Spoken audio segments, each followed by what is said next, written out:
మత్తయి సువార్త 1వ అధ్యాయం. అబ్రహాము కుమారుడగు దావీదు కుమారుడైన యేసుక్రీస్తు వంశావళి.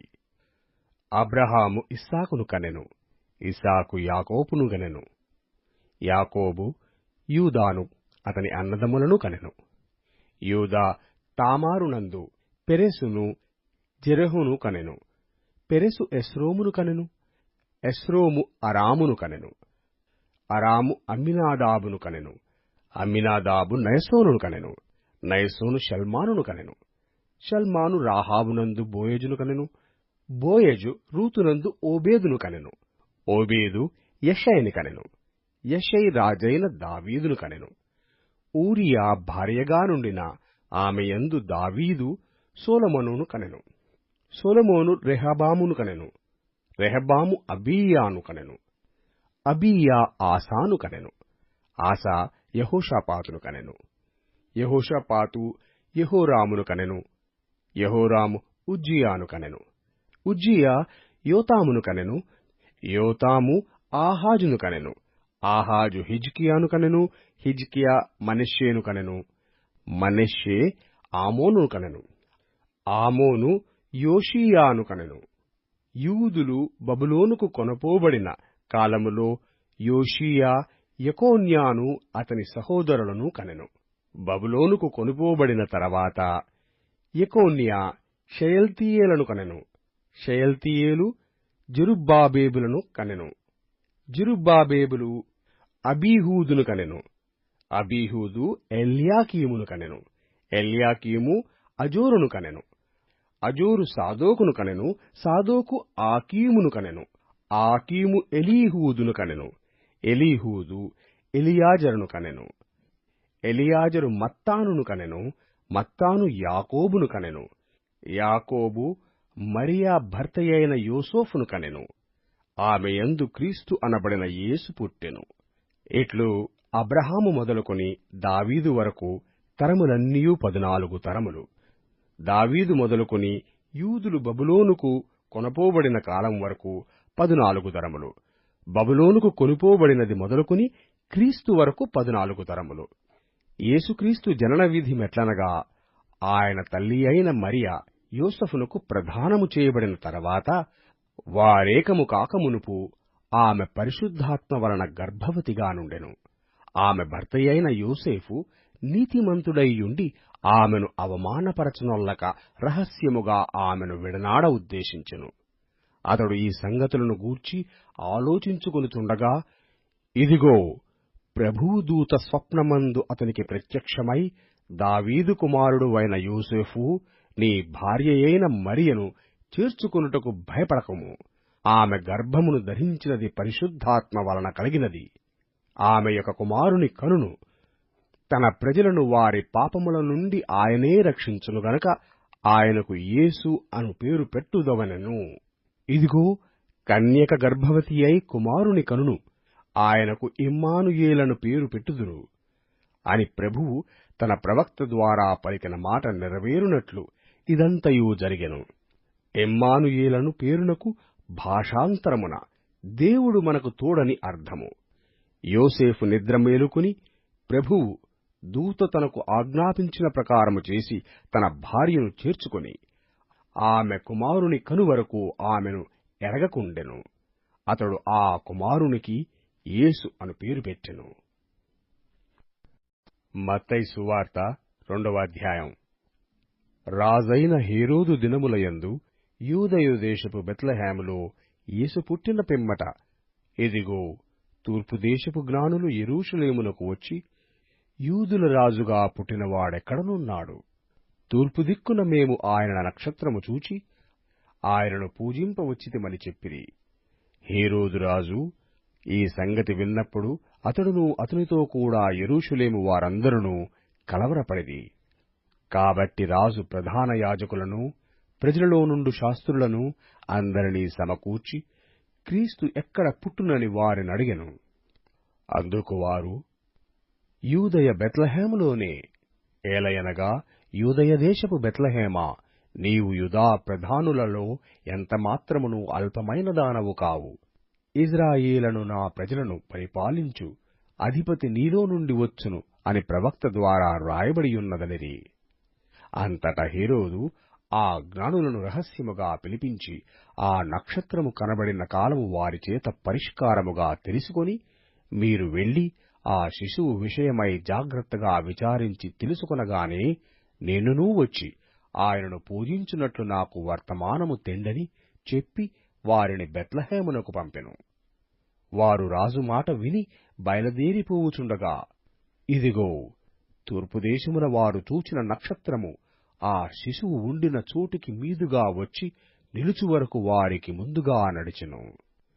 వారు ఆ నక్షత్రమును చూచి అత్యానందభరితులై ఇంటిలోనికి వచ్చి తల్లి అయిన మరియను ఆ శిశువును చూచి సాగిలపడి ఆయనను పూజించి తమ పెట్టెలు విప్పి బంగారమును సాంబ్రాణిని బోళమును కానుకలుగా ఆయనకు సమర్పించిరి. తర్వాత హేరోదునొద్దకు వెళ్ళవద్దని స్వప్నమందు దేవునిచేత బోధింపబడిన వారై వారు మరియొక మార్గమున తమ దేశమునకు తిరిగి వెళ్ళిరి. వారు వెళ్లిన తరువాత ఇదిగో, ప్రభువు దూత స్వప్నమందు యోసేపునకు ప్రత్యక్షమై, హేరోదు ఆ శిశువును సంహరింపవలనని ఆయనను వెతకబోతున్నాడు గనుక నీవు లేచి ఆ శిశువును ఆయన తల్లిని వెంటబెట్టుకుని ఐగుప్తునకు పారిపోయి నేను నీతో తెలియజెప్పు వరకు అక్కడనే యుండుమని అతనితో చెప్పెను. అప్పుడతడు లేచి రాత్రివేళ శిశువును తల్లిని తోడుకుని ఐగుప్తునకు వెళ్లి, ఐగుప్తులో నుండి నా కుమారుని పిలిచితిని అని ప్రవక్త ద్వారా ప్రభువు సెలవిచ్చిన మాట నెరవేర్చబడినట్లు హేరోదు మరణము వరకు అక్కడ నుండెను. ఆ జ్ఞానులు తన్ను అపహసించిరని హేరోదు గ్రహించి బహు ఆగ్రహము తెచ్చుకుని తాను జ్ఞానుల వలన వివరముగా తెలుసుకొనిన కాలమును బట్టి బెత్లెహేములోను దాని సకల ప్రాంతములలోనూ 2 సంవత్సరములు మొదలుకొని తక్కువ వయసుగల మగ పిల్లలనందరినీ వధించెను. అందువలన రామాలో అంగలార్పు వినబడెను, ఏడ్పును మహారోదన ధ్వనియు కలిగెను. రాహేలు తన పిల్లల విషయమై ఏడ్చుచూ వారు లేనందున ఓదార్పు పొందనొల్లకయుండెనని ప్రవక్తయైన యిర్మీయా ద్వారా చెప్పబడిన వాక్యము నెరవేరెను.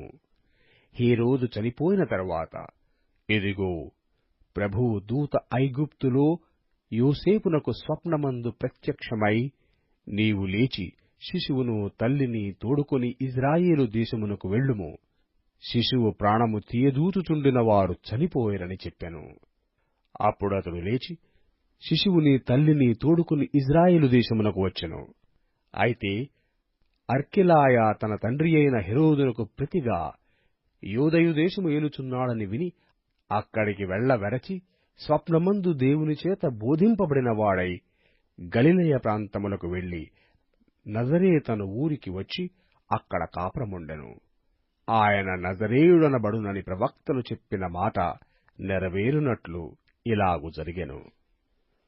మత్తయి సువార్త 3వ అధ్యాయం. ఆ దినములయందు బాప్తిస్మమిచ్చు యోహాను వచ్చి పరలోక రాజ్యము సమీపించియున్నది, మారు మనస్సు పొందుడని యూదయ అరణ్యంలో ప్రకటించుచుండెను. ప్రభువు మార్గము సిద్ధపరచుడి, ఆయన త్రోవలు సరళము చేయుడని అరణ్యములో కేకవేయు నొకని శబ్దము అని ప్రవక్తయైన యెషయా ద్వారా చెప్పబడిన వాడితడే. ఈ యోహాను ఒంటె రోమములు వస్త్రమును మొలచుట్టు తోలు దట్టియు ధరించుకొనువాడు. మిడతలను అడవి తేనెయు అతనికి ఆహారము. ఆ సమయమున యెరూషలేము వారును యూదయ వారందరును యొర్దాను నదీ ప్రాంతముల వారందరును అతని యొద్దకు వచ్చి తమ పాపములు ఒప్పుకొనుచు యొర్దాను నదిలో అతని చేత బాప్తిస్మము పొందుచుండిరి. అతడు పరిసయ్యులలోనూ సద్దూకయ్యులలోనూ అనేకులు బాప్తిస్మము పొందువచ్చుట చూచి, సర్పసంతానమా, రాబోవు ఉగ్రతను తప్పించుకొనుటకు మీకు బుద్ధి చెప్పిన వాడెవడు? మారు మనస్సుకు తగిన ఫలము ఫలించుడి. అబ్రాహాము మాకు తండ్రి అని మీలో మీరు చెప్పుకొన తలంచవద్దు. దేవుడు ఈ రాళ్ల వలన అబ్రాహామునకు పిల్లలను పుట్టింపగలడని మీతో చెప్పుచున్నాను. ఇప్పుడే గొడ్డలి చెట్ల వేరున ఉంచబడియున్నది గనక మంచి ఫలము ఫలింపని ప్రతి చెట్టును నరకబడి అగ్నిలో వేయబడును. మారు మనస్సు నిమిత్తము నేను నీళ్లలో మీకు బాప్తిస్మమిచ్చుచున్నాను. అయితే నా వెనక వచ్చుచున్నవాడు నాకంటే శక్తిమంతుడు. ఆయన చెప్పులు మోయుటకైనను నేను పాత్రుడను కాను. ఆయన పరిశుద్ధాత్మలోనూ అగ్నితోనూ మీకు బాప్తిస్మమిచ్చును. ఆయన చేట ఆయన చేతిలో ఉన్నది. ఆయన తన కళ్ళమును బాగుగా శుభ్రము చేసి గోధుమలను కొట్టులో పోసి ఆరని అగ్నితో పొట్టును కాల్చివేయునని వారితో చెప్పెను. ఆ సమయమున యోహాను చేత బాప్తిస్మము పొందుటకు యేసు గలిలయ నుండి యోర్దాను దగ్గరనున్న అతని యొద్దకు వచ్చెను. అందుకు యోహాను, నేను నీ చేత బాప్తిస్మము పొందవలసిన వాడనయ్యుండగా నీవు నా యొద్దకు వచ్చుచున్నావా అని ఆయనను నివారింపజూచెను గాని యేసు, ఇప్పటికి కానిమ్ము, నీతి యావత్తు ఇలాగు నెరవేర్చుట మనకు తగియున్నదని అతనికి ఉత్తరమిచ్చెను గనక అతడలాగు కానిచ్చెను. యేసు బాప్తిస్మము పొందిన వెంటనే నీళ్లలో నుండి ఒడ్డునకు వచ్చెను. ఎదిగో, ఆకాశము తెరవబడెను. దేవుని ఆత్మ పావురము వలె దిగి తన మీదటికి వచ్చుట చూచెను.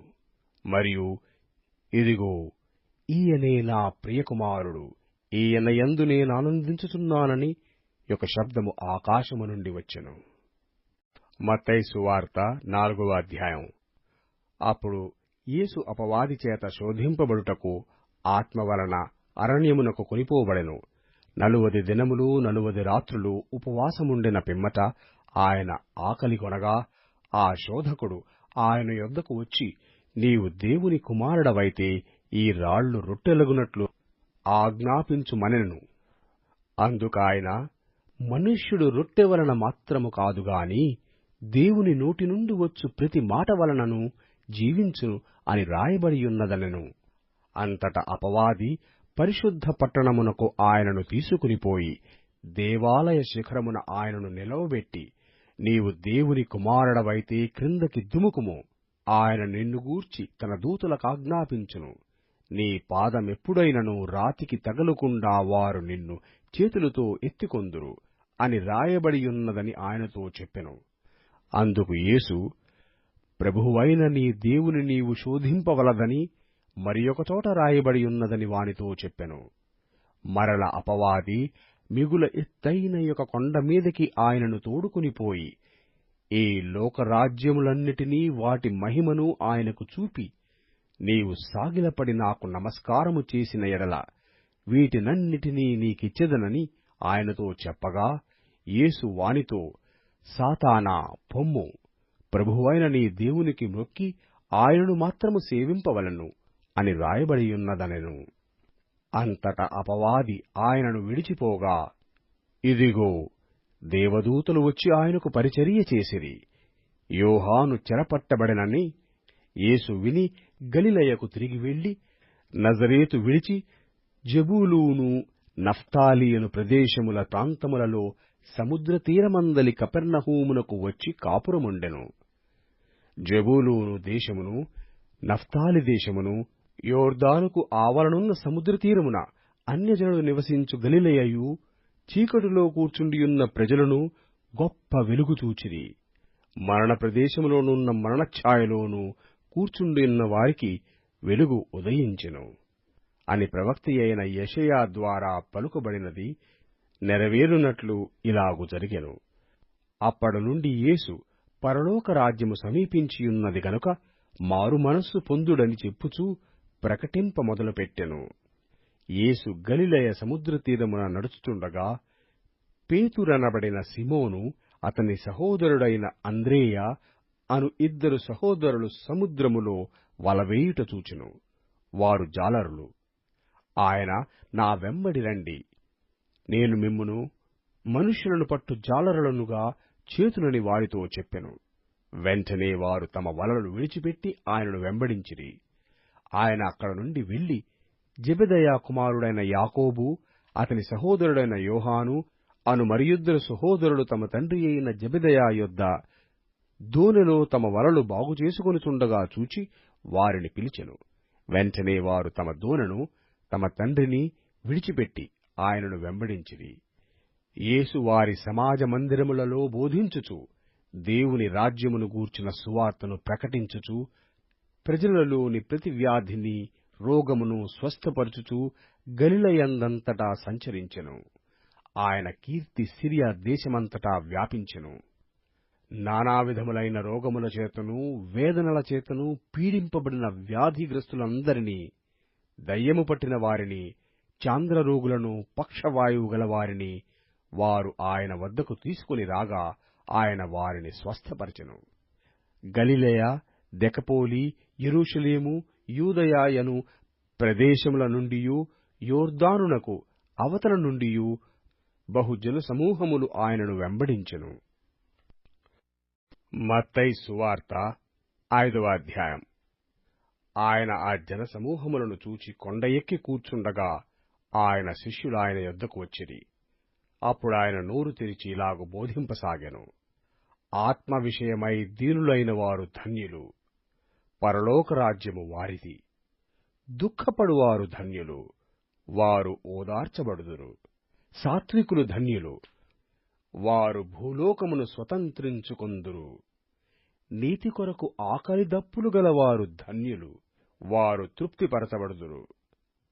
కనికరము గలవారు ధన్యులు, వారు కనికరము పొందుదురు. హృదయ శుద్ధి గలవారు ధన్యులు, వారు దేవుని చూచెదరు. సమాధానపరుచువారు ధన్యులు, వారు దేవుని కుమారులనబడుదురు. నీతి నిమిత్తము హింసింపబడువారు ధన్యులు, పరలోక రాజ్యము వారిది. నా నిమిత్తము జనులు మిమ్మును నిందించి హింసించి మీ మీద అబద్ధముగా చెడ్డమాటలెల్ల పలుకునప్పుడు మీరు ధన్యులు. సంతోషించి ఆనందించుడి, పరలోకమందు మీ ఫలము అధికమగును. ఈలాగున వారు మీకు పూర్వమందుండిన ప్రవక్తలను హింసించిరి. మీరు లోకమునకు ఉప్పయ్యున్నారు. ఉప్పు నిస్సారమైతే అది దేనివలన సారము పొందును? అది బయట పారవేయబడి మనుష్యుల చేత త్రొక్కబడుటకే గాని మరి దేనికినీ పనికిరాదు. మీరు లోకమునకు వెలుగయ్యున్నారు. కొండమీద నుండు పట్టణము మరుగైయుండనేరదు. మనుష్యులు దీపము వెలిగించి కుంచము క్రింద పెట్టరు, కాని అది ఇంట నుండు వారికందరికీ వెలిగిచ్చుటకై దీపస్తంభము మీదనే పెట్టుదురు. మనుష్యులు మీ సత్క్రియలను చూచి పరలోకమందున్న మీ తండ్రిని మహిమపరుచునట్లు వారి ఎదుట మీ వెలుగు ప్రకాశింపనీయుడి. ధర్మశాస్త్రమునైనను ప్రవక్తల వచనములనైనను కొట్టివేయవచ్చితినని తలంచవద్దు. నెరవేర్చుటకే గాని కొట్టివేయుటకు నేను రాలేదు. ఆకాశమును భూమియు గతించిపోయిననే గాని ధర్మశాస్త్రమంతయు నెరవేరు వరకు దాని నుండి ఒక పుల్లైనను ఒక సున్నైనను తప్పిపోదని నిశ్చయముగా మీతో చెప్పుచున్నాను. కాబట్టి ఈ యాజ్ఞలలో మిగులు అల్పమైన ఒక దానినైనను మీరి మనుష్యులకు అలాగున చేయు బోధించువాడెవడో వాడు పరలోక రాజ్యములో మిగుల అల్పుడనబడును. అయితే వాటిని గైకొని బోధించువాడెవడో వాడు పరలోక రాజ్యములో గొప్పవాడనబడును. శాస్త్రుల నీతి కంటెను పరిసయ్యుల నీతి కంటెను మీ నీతి అధికము కాని ఎడల మీరు పరలోక రాజ్యములో ప్రవేశింపనేరరని మీతో చెప్పుచున్నాను. నరహత్య చేయవద్దు. నరహత్య చేయువాడు విమర్శకులోనగునని పూర్వీకులతో చెప్పబడిన మాట మీరు విన్నారు గదా. నేను మీతో చెప్పునదేమనగా, తన సహోదరుని మీద కోపపడు ప్రతివాడు విమర్శకు లోనగును. తన సహోదరుని చూచి వ్యర్థుడా అని చెప్పువాడు మహాసభకు లోనగును. ద్రోహి అని చెప్పువాడు నరకాగ్నికి లోనగును. కావున నీవు బలిపీఠమునొద్ద అర్పణము నర్పించుచుండగా నీ మీద నీ సహోదరునికి విరోధమేమైనను కలదని అక్కడ నీకు జ్ఞాపకము వచ్చిన ఎడల అక్కడ బలిపీఠమునెదుటనే నీ అర్పణము విడిచిపెట్టి మొదట వెళ్లి నీ సహోదరునితో సమాధానపడము. అటు తరువాత వచ్చి నీ అర్పణము నర్పింపుము. నీ ప్రతివాదితో నీవును త్రోవలో ఉండగానే త్వరగా వానితో సమాధానపడము. లేని ఎడల ఒకవేళ నీ ప్రతివాది నిన్ను న్యాయాధిపతికి అప్పగించును. న్యాయాధిపతి నిన్ను బంట్రోత్తుకు అప్పగించును. అంతట నీవు చెరసాలలో వేయబడుదువు. కడపటి కాసు చెల్లించు వరకు అక్కడ నుండి నీవు వెలుపలికి రానేరవని నీతో నిశ్చయముగా చెప్పుచున్నాను. వ్యభిచారము చేయవద్దని చెప్పబడిన మాట మీరు విన్నారు గదా. నేను మీతో చెప్పునదేమనగా, ఒక స్త్రీని మోహపు చూపుతో చూచు ప్రతివాడు అప్పుడే తన హృదయమందు ఆమెతో వ్యభిచారము చేసిన వాడగును. నీ కుడి కన్ను నిన్ను అభ్యంతరపరిచిన ఎడల దాని పెరికి నీ యొద్ద నుండి పారవేయుము. నీ దేహమంతయు నరకములో పడవేయబడకుండా నీ అవయవములలో ఒకటి నశించుట నీకు ప్రయోజనకరము గదా. నీ కుడి చెయ్య నిన్నభ్యంతరపరిచిన ఎడల దాని నరికి నీ యొద్ద నుండి పారవేయుము. నీ దేహమంతయు నరకములో పడకుండా నీ అవయవములలో ఒకటి నశించుట నీకు ప్రయోజనకరము గదా. తన భార్యను విడనాడువాడు ఆమెకు పరిత్యాగపత్రిక ఇయ్యవలెనని చెప్పబడియున్నది గదా. నేను మీతో చెప్పునదేమనగా, వ్యభిచార కారణమును బట్టిగాక తన భార్యను విడనాడు ప్రతివాడును ఆమెను వ్యభిచారిణిగా చేయుచున్నాడు. విడనాడబడిన దానిని పెండ్లాడువాడు వ్యభిచరించుచున్నాడు. మరియు నీవు అప్రమాణము చేయక నీ ప్రమాణములను ప్రభువునకు చెల్లింపవలనని పూర్వీకులతో చెప్పబడిన మాట మీరు విన్నారు గదా. నేను మీతో చెప్పునదేమనగా, ఎంతమాత్రమూ ఒట్టు పెట్టుకొనవద్దు. ఆకాశము తోడనవద్దు, అది దేవుని సింహాసనము. భూమి తోడనవద్దు, అది ఆయన పాదపీఠము. యెరూషలేము తోడనవద్దు, అది మహారాజు పట్టణము. నీ తలతోడని ఒట్టు పెట్టుకొనవద్దు. నీవు ఒక వెంట్రుకనైనను తెలుపుగా గాని నలుపుగా గాని చేయలేవు. మీ మాట అవునంటే అవును, కాదంటే కాదు అని ఉండవలెను. వీటికి మించునది దుష్టుని నుండి పుట్టునది. కంటికి కన్ను, పంటికి పళ్ళు అని చెప్పబడిన మాట మీరు విన్నారు గదా. నేను మీతో చెప్పునదేమనగా, దుష్టుని ఎదిరింపక నిన్ను కుడి చెంప మీద కొట్టువాని వైపునకు ఎడమ చెంప కూడా త్రిప్పుము. ఎవడైనా నీమీద వాజ్యము చేసి నీ అంగీ తీసుకొనగోరిన ఎడల వానికి నీ పైవస్త్రము కూడా ఇచ్చివేయుము. ఒకడు 1 మైలు దూరము రమ్మని నిన్ను బలవంతము చేసిన ఎడల వానితో కూడా 2 మైళ్ళు వెళ్ళుము. నిన్ను అడుగువానికిమ్ము. నిన్ను అప్పు అడుగ గోరువాని నుండి నీ ముఖము త్రిప్పుకొనవద్దు. నీ పొరుగువాని ప్రేమించి నీ శత్రువును ద్వేషించమని చెప్పబడిన మాట మీరు విన్నారు గదా. నేను మీతో చెప్పునదేమనగా, మీరు పరలోకమందున్న మీ తండ్రికి కుమారులైయుండునట్లు మీ శత్రువులను ప్రేమించుడి. మిమ్మును హింసించువారు కొరకు ప్రార్థన చేయుడి. ఆయన చెడ్డవారి మీదనూ మంచివారి మీదనూ తన సూర్యుని ఉదయింపజేసి నీతిమంతుల మీదనూ అనీతిమంతుల మీదనూ వర్షము కురిపించుచున్నాడు. మీరు మిమ్మును ప్రేమించు వారినే ప్రేమించిన ఎడల మీకేమి ఫలము కలుగును? సుంకరులను అలాగు చేయుచున్నారు గదా. మీ సహోదరులకు మాత్రము వందనము చేసిన ఎడల మీరు ఎక్కువ చేయుచున్నదేమి? అన్యజనులను అలాగు చేయుచున్నారు గదా. మీ పరలోకపు తండ్రి పరిపూర్ణుడు గనక మీరును పరిపూర్ణులుగా ఉండెదరు.